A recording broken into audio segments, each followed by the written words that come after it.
here together. And Dick will handle the 87 Hey, Pam, I should probably stay with Mark Martin, right? Frazier, they're going to play with this deal, too. I should stay with Mark Martin. Okay. Dick, do we know what lap? Let me ask Brian Patty. Lap we're hearing 80. That's what we're hearing too, Mike. In 4 laps. Yep, all the guys down here, Kenseth, Oh, getting ready Mike? to go. Yes, Dick. Brian Patty just told me lap 80, but we might come early.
There.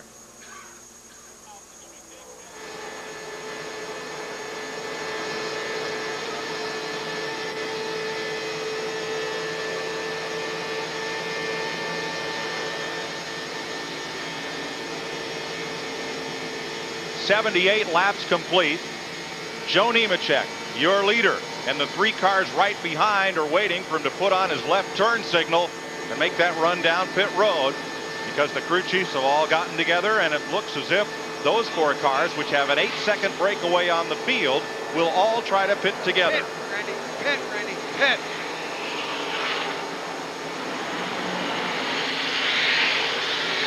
Many of the cars behind them have already been on pit road. So either this lap or the next time by. You're hearing crew chief Brian Patty talking to Joe Nemechek. They're coming in. So lap 79. They have to come down to 65 miles an hour right at that white line on pit road. That's the speed limit. Dick Berggren. Brian Patty, crew chief for Joe Nemechek, just stood out on pit road and signaled for the other 3 crew chiefs.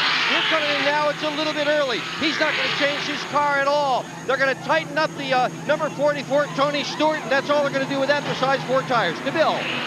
Bobby Leslie, the crew chief for Mark Martin. They've already replaced the right side rubber. There you see they're working on the left side of the car, the fuel inch side. No chassis adjustment. Mark very happy with the way the car's running, and he's going to split fly and say goodbye. Back to you, Mike. A little bit longer pit stop for Jeff Purvis. 4 came in together. 3 pull off pit road. Purvis is left in their wake as pit stops continue. Ralph Shaheen. Matt Kenseth and Randy LaJoie teamed up together as crew chief Robbie Reiser cleans the window. He had his crew huddled up on the other side of the wall as he pumped them all up, ready to go for this pit stop. Said it was all up to them if they could get their guy into the victory circle here today. They changed 2 tires and get him underway. Looked also like a 2-tire change for Randy LaJoie. Many of those that had pitted earlier before the leaders came in just changed 2 tires. Well, Ned, with the 4 leaders taking on 4 tires and those drivers taking on 2, interesting strategy. The real reason they did that is try to get better track position, get in that lead draft. They didn't pull them all the way up, but they put them closer. Jeff Burton has not yet stopped. He is the leader, trying to move past Hermie Sadler's yellow number 29. Burton involved in that wreck at the top of the day. Now leads from Larry Pearson there in 32. And Pearson trying to get himself back on the lead lap. An interesting circumstance how Larry Pearson got in this race. That's Dale Jarrett's car. Dale did not qualify on speed for the race, but there's a spot open for a past Busch Series champion. So Jarrett's went to Bobby Labonte. He said, I'll drive your car. He practiced it. He's a past champion. Bobby Labonte got in the race. But when everyone realized that that would leave another past champion, Larry Pearson, who among all three of these drivers is the only one who intends to run the whole schedule, going home, what happened, Ned? Well, Dale really felt so bad about Larry getting knocked out of the race. He would have gotten the provisionals champion had Bobby Labonte, because Bobby Labonte is the most recent champion. And that's the way that it works. And so Dale talked to the White Rain people who sponsored the car and said, let's put Larry Pearson in the car. He's going to run the full schedule this year. And they agreed to do that. And so it lets him get points. The car is still getting points. So it's a win-win situation for everybody. Great gesture on the part of that racing team. And you may be seeing double this year, as not one but two Jarretts will be in that car through the season. Dale and his son Jason. Jason's scheduled to drive it next week at Rockingham, North Carolina. Larry Pearson's on board today. Right behind is Mike McLaughlin. Jeff Burton is your leader, Phil Parsons, Jimmy Spencer, and then the cars that made pit stops. Starting with Joe Nemechek. Dick Berggren. Well, Purvis was running right up with that top four, Mike, and they just flat had a bad pit stop. Crew chief Johnny Allen said he doesn't even want to talk about it. It was just a bum pit stop, and that's put them deep in the field as a result. He did not lose his position. He is still in line behind Nemechek, Stewart, and Martin. But, buddy, he lost the draft. Well, he's a good full turn behind the leaders right now, and he's by himself. He's just now getting some high-class help right there. That's Dale Earnhardt Jr. with a very fast car. This will help him, Ned. It will help him. Those two cars working together. Yes. Oh, Burton, did he run out of gas? He has slowed all of a sudden there, it looks like. Two cars just sped past him on either side at turn 2, and Jeff Burton has his car down near the track apron and slowing. He might have run out of fuel. Maybe something else happened. Phil Parsons, who had got up to third, has just now made his final pit stop. And Burton is coasting toward pit road.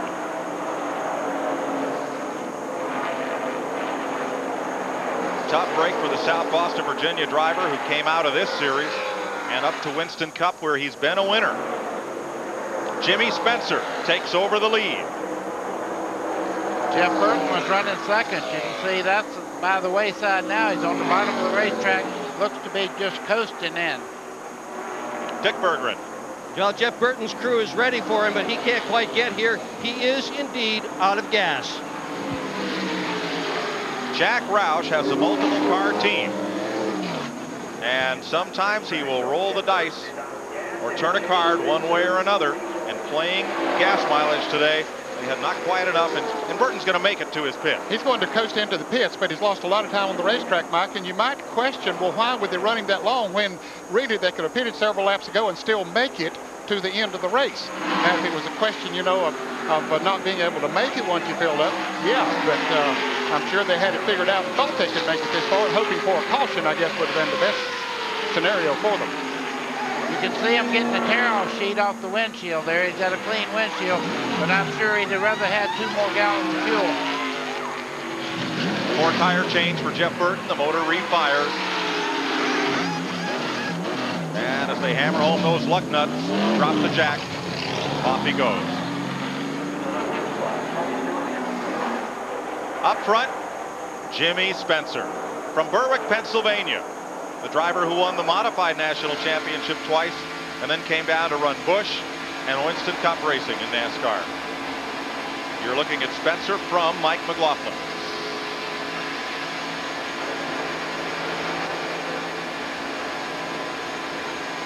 Coming up next, continuing coverage of the 18th Winter Olympics. You'll see men's and women's ice hockey after our 300-mile race here at Daytona.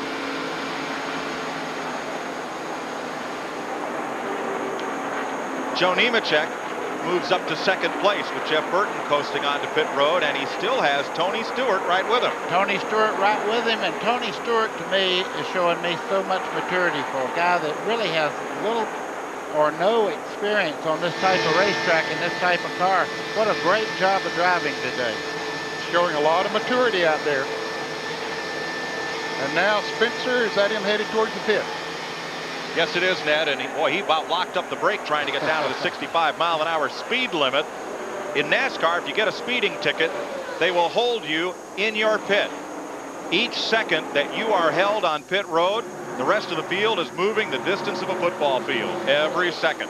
So those speeding tickets are very costly. Ta-ta, Dad. When that happened, you're dead. I'll tell Dick? you.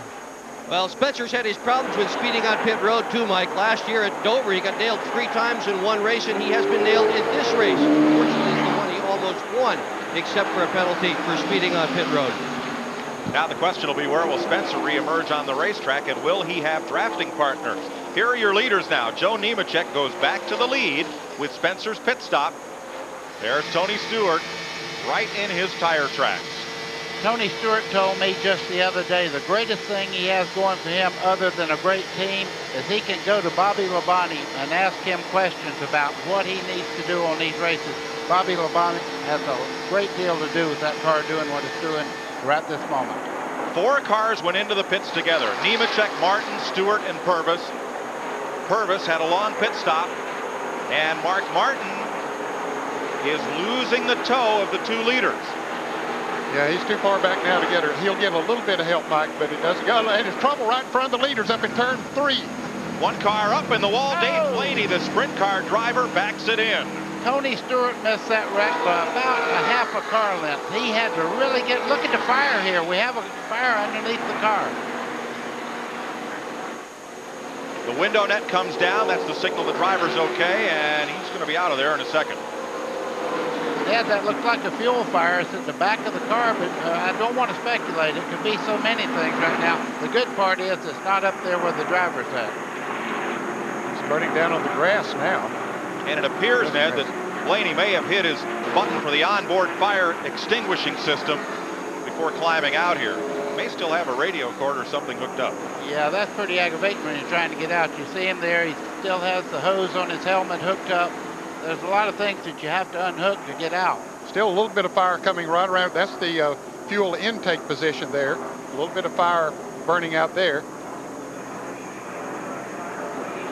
Get right around in this area.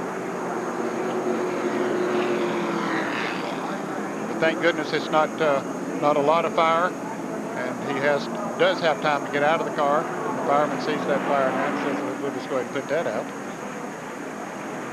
Ned, the driver is a lot like an astronaut in that capsule. He's got radio. He may have a drink tube. He may have a fresh air tube to his helmet. And this might be the first time that he's had to get out of one of these stock cars. In a hurry. Yeah. And, you know, he's been used to driving those open wheel cars and a lot more openness all the way around him. Mike, I've had the same thing happen. I've caught on fire like that, and I brought every cable and everything in there that was hooked with me 30 yards outside of that car before I ever looked back. Dave Blaney is okay. He will get the required ride in the track ambulance to the Dr. Monaco Care Center here in the infield at Daytona. After going into the wall up toward turns 3.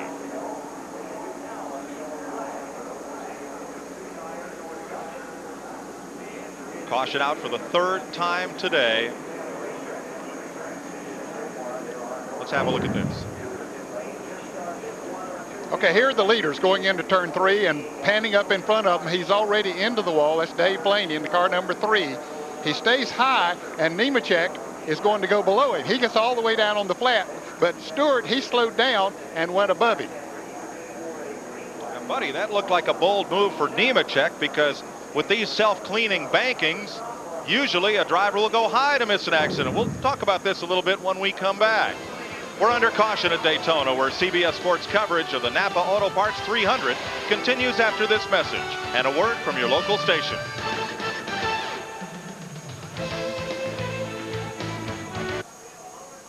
I did take all of everything that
Tomorrow at high noon, it's the Great American Race, the 40th annual $7 million Daytona 500 right here on CBS.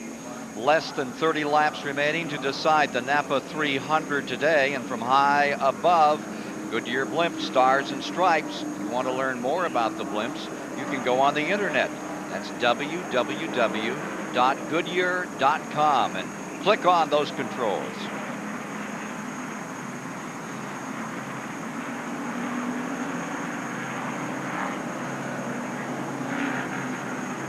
Getting down to decide this one. Going to be a shootout. It always is. It was the very first year, 1959. Picture this, 70 cars on that 2.5-mile track. And we're not talking about 2 or 3 brands. There were Studebakers, there were Hudson Hornets. And I'll tell you, those guys really minded their manners. They only had 3 or 4 cautions. They kept those Tigers sitting on their stools with their paws in the air, but they must have been some anxiety in that first race when you consider that a lot of those cars were 39 Chevy Coupes and 39 Ford 2-doors. That was a wild time. Just as wild today, always that way when you come to Daytona.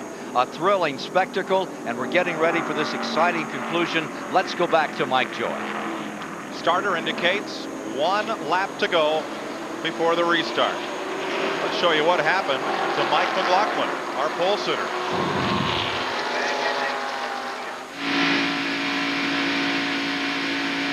Oh, smoke coming up inside there. I see fluids coming up there also. Something just went off. You could see fluids running off the rear view mirror also. I don't know what that was, but wow.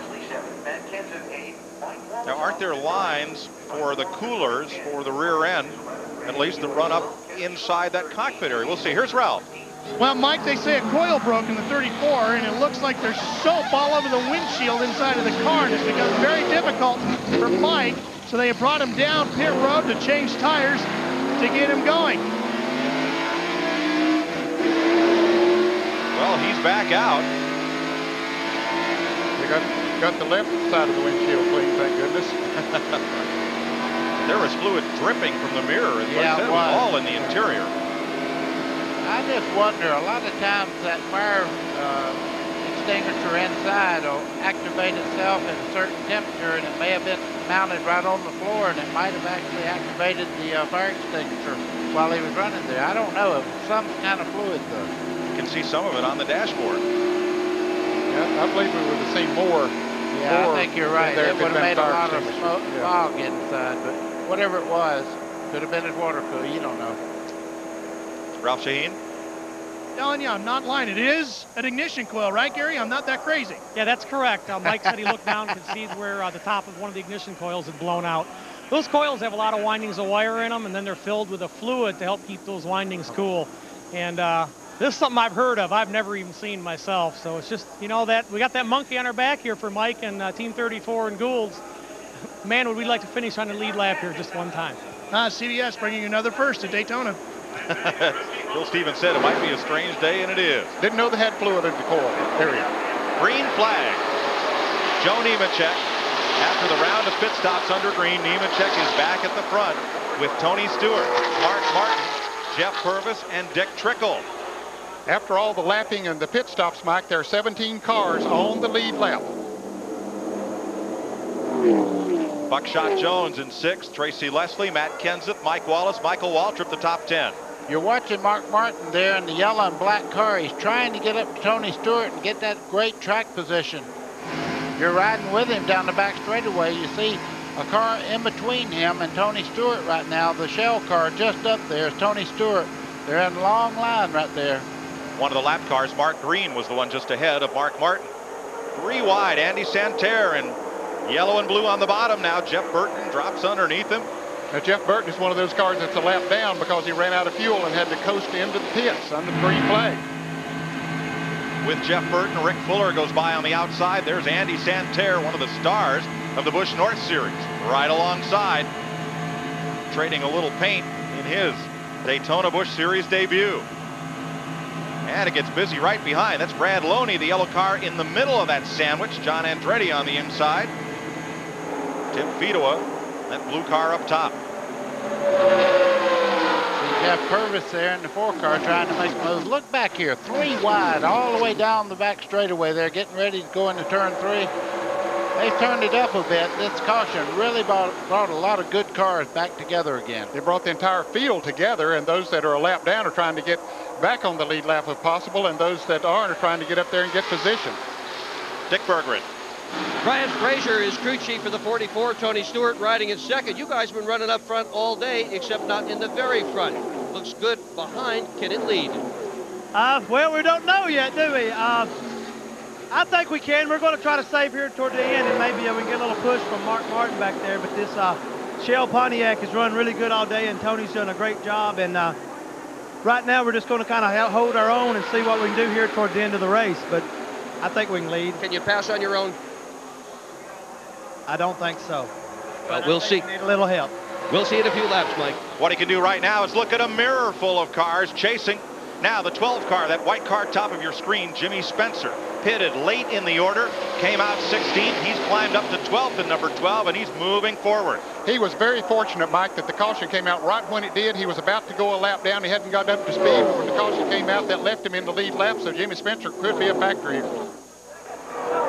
Spencer behind Michael Waltrip and in front of last year's winner, that blue car of Randy LaJoie.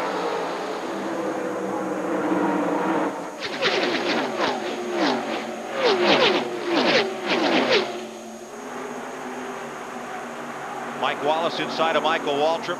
Spencer right side of your screen. Buddy, Jimmy Spencer used to drive for you, and kind of like Buddy Baker, he's got one way to drive, flat out.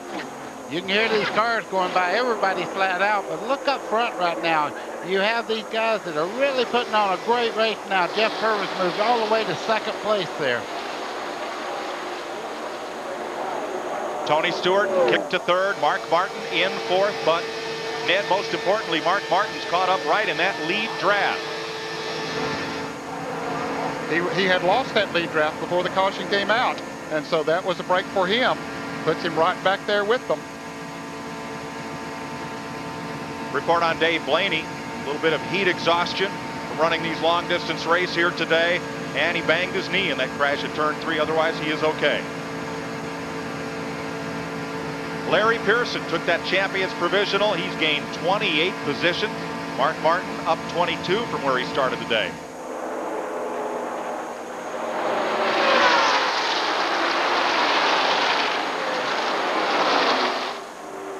And there's still 3 wide back in the pack. Boy, they're having fun, buddy. That's what it's all about right now. You're riding with Mike McLaughlin as he goes through the corner here.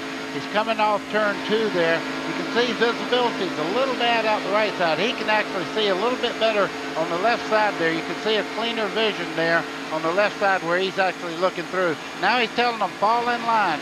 Let's draft and go to the front. Follow me. Shane Hall just in front of him, John Andretti alongside, and here's Elliott Sadler, whose car spent some time in the garage today. And the younger of the brothers from Virginia back out there. No drafting partner. He is 35 laps down. Wow.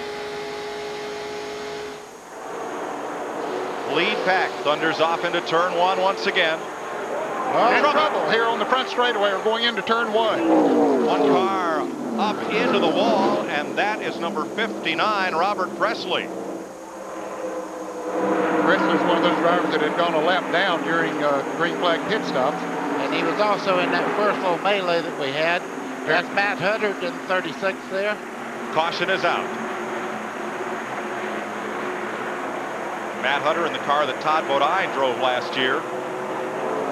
The engine builder from Chardon, Ohio, and Robert Presley, who has a lot of victories and a near championship run in this Grand National Series. See him taking the steering wheel off there. He's fixing to come out the left window there. Of course, Robert will be in the Daytona 500 tomorrow. But now, with 19 laps to go, will anyone pit? I don't think the front runners will, Mike. I don't believe they will. Tire wear has not been a big factor here today. They don't have to worry about fuel as we see Robert Presley come out of that car. So he's okay. But now if you're back in the back of the pit, back in the back of, say, those on the lead lap, and you have a problem with the car, need a little adjustment or something like that, think new tires might help you, yes, it would be the opportune time to do it. All right, Professor Baker, 16 cars on the lead lap. From what spot on back do you think they might want to pit? Well, like Ned said, if you're out of contention, the only thing you can do to really help yourself is come in, get fresh tires, and hope that that will be the advantage you need to really go through traffic and make up a lot of time. But these guys in the front, it would surprise me if any of them stopped. They watched the 125 milers where the lead car stopped and they lost track position and never could regain it. See a lot of damage done on the left rear of the Robert Presley car. They look inside to see if there are any leaks of fuel. Ned, you see them shooting in there. There's a little bit of a fire there. That could be a broken brake line or could be anything that drug there that had fluids in it, but there is a fire there. Look at this gash that's opened up right there. What would have done that? That tire you see there. And also, he got into the wall pretty hard and it moved the body around. It cut that tire and it just exploded there. Robert Presley is okay. Let's show you what happened heading for turn 1. You can see him there. That's the left side just grinding down the turn going in turn 1. Did you see Matt Huddard there in the 36? He was on the flat at 200 miles an hour trying to hold that car straight. That's the yellow car at the tail end. Watch that yellow machine of Matt Huddard. Watch him go to the flat part of the racetrack there going into turn 1. Woohoo! Yeah, he was sort of driven down that way. The other cars were coming down. And he grinds away on the outside there, Robert Presley. Let's ride into that corner with Mike McLaughlin. Hell of a job, Mike McLaughlin. Yeah, it was. If that's up for a vote, I'll give him one. This will set up a sprint to the finish in the NAPA 300 at Daytona. We'll be back after this.